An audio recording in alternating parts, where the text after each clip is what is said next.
Pertemuan empat mata antara Presiden ke-7 Joko Widodo dan Presiden Prabowo di Kertanegara Sabtu 2 pekan lalu memicu beragam spekulasi di tengah publik. Analis geopolitik dan keamanan Wibawanto Nugroho Widodo menilai Jokowi masih memiliki banyak kepentingan ketika menemui Prabowo. Dan berikut cuplikan wawancara jurnalis senior Sindonews Pung Purwanto dan Nur Wijaya Kesuma dengan analis geopolitik dan keamanan Wibawanto Nugroho Widodo dalam program To The Point Aja.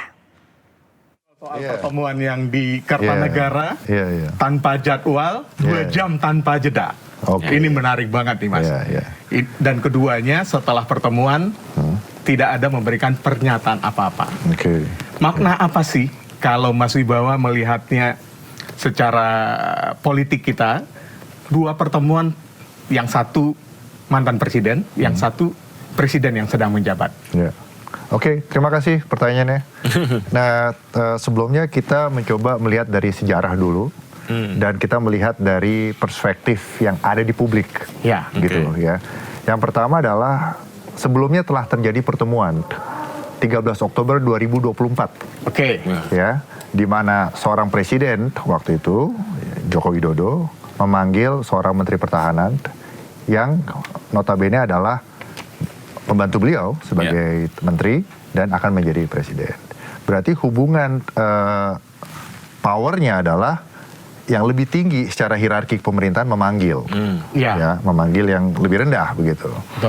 Dan waktu itu Pak Prabowo dalam kepentingan untuk bagaimana supaya proses transisi kekuasaan itu berjalan dengan baik, ya, karena kita harus persepsikan dalam perspektif demokrasi presiden adalah pelayan rakyat, bukan raja, gitu ya.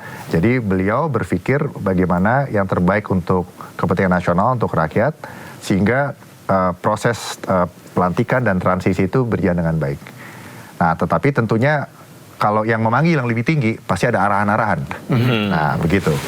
Nah, selanjutnya sekarang terjadi lagi pertemuan 4 Oktober 2025, tepat hampir 1 tahun.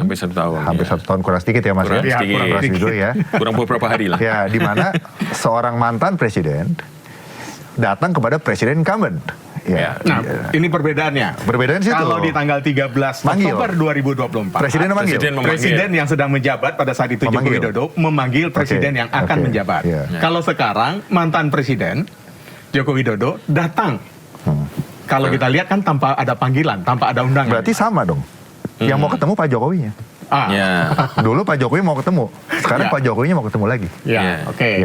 Berarti mungkin bisa ditafsirkan berdasarkan juga pandangan publik ya yang sudah tersebar bahwa mungkin Pak Jokowi mau ngecek nih. Dulu yang saya sampaikan di 13 Oktober 2024 jalan atau tidak? Jalan apa enggak? Jelang 1 tahun pemerintahan.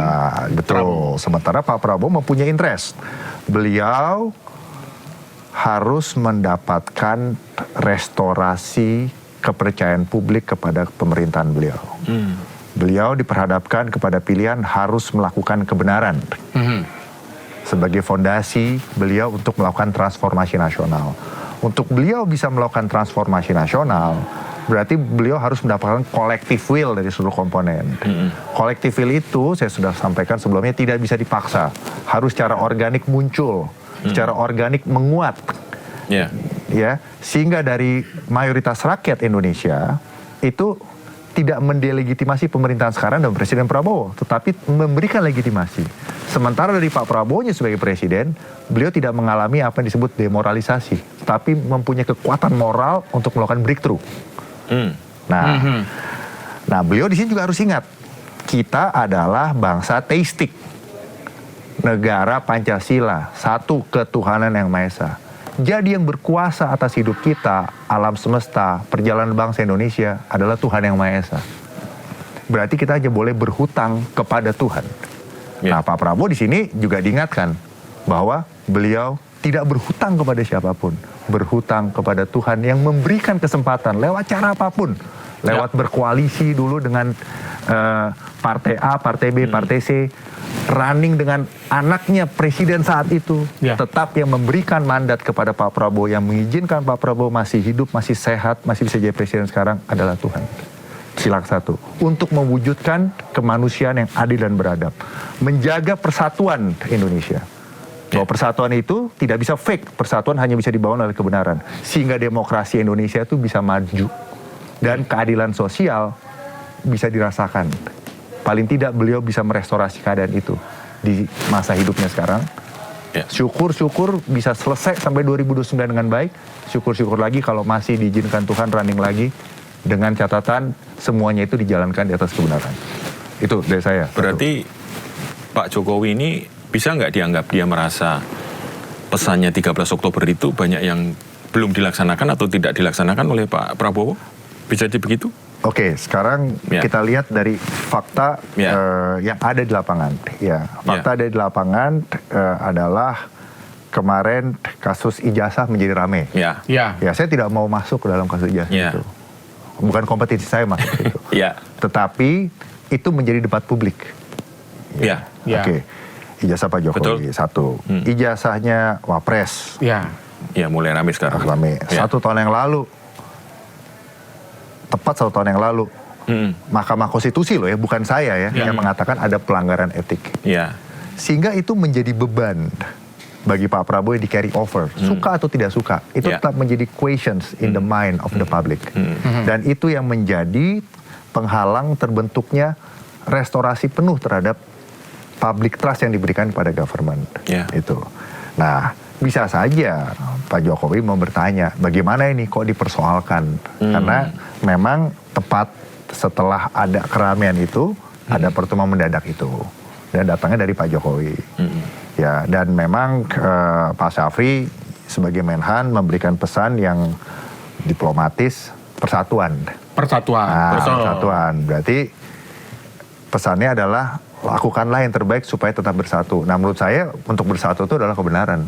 Berarti ada ketidakbenaran yang perlu dibenerin. Nah, ini ketidakbenaran yang perlu dibenerin. Ini yang menarik. Pak Syafri kan tadi pesannya persatuan. Dan persatuan ini juga disampaikan oleh Pak Syafri pada saat teman-teman wartawan bertanya kepada Pak Syafri di saat acara doa bersama puncak gelaran HUT TNI di Monas. Setelah itu Pak Syafri langsung menuju Kertanegara. Pak Syafri tidak. Sidang putusan pra-peradilan status tersangka Nadiem Makarim hari ini akan digelar di Pengadilan Negeri Jakarta Selatan. Nadiem ditetapkan sebagai tersangka oleh Kejaksaan Agung dalam kasus dugaan korupsi pengadaan laptop Chromebook. Sidang pra-peradilan Nadiem Makarim mulai memasuki babak akhir.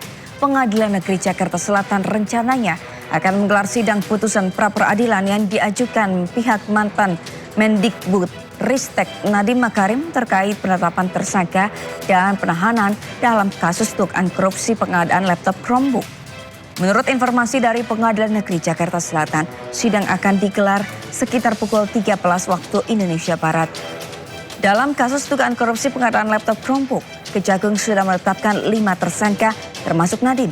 Kasus ini diduga menyebabkan kerugian negara mencapai 1,98 triliun rupiah.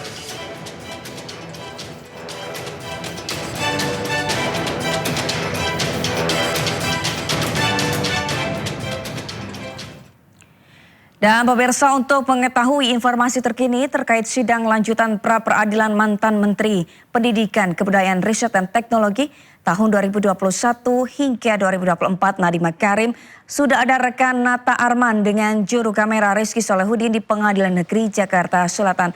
Selamat siang Nata, kapan sidang keputusan pra-peradilan Nadiem dimulai dan apa agenda hari ini?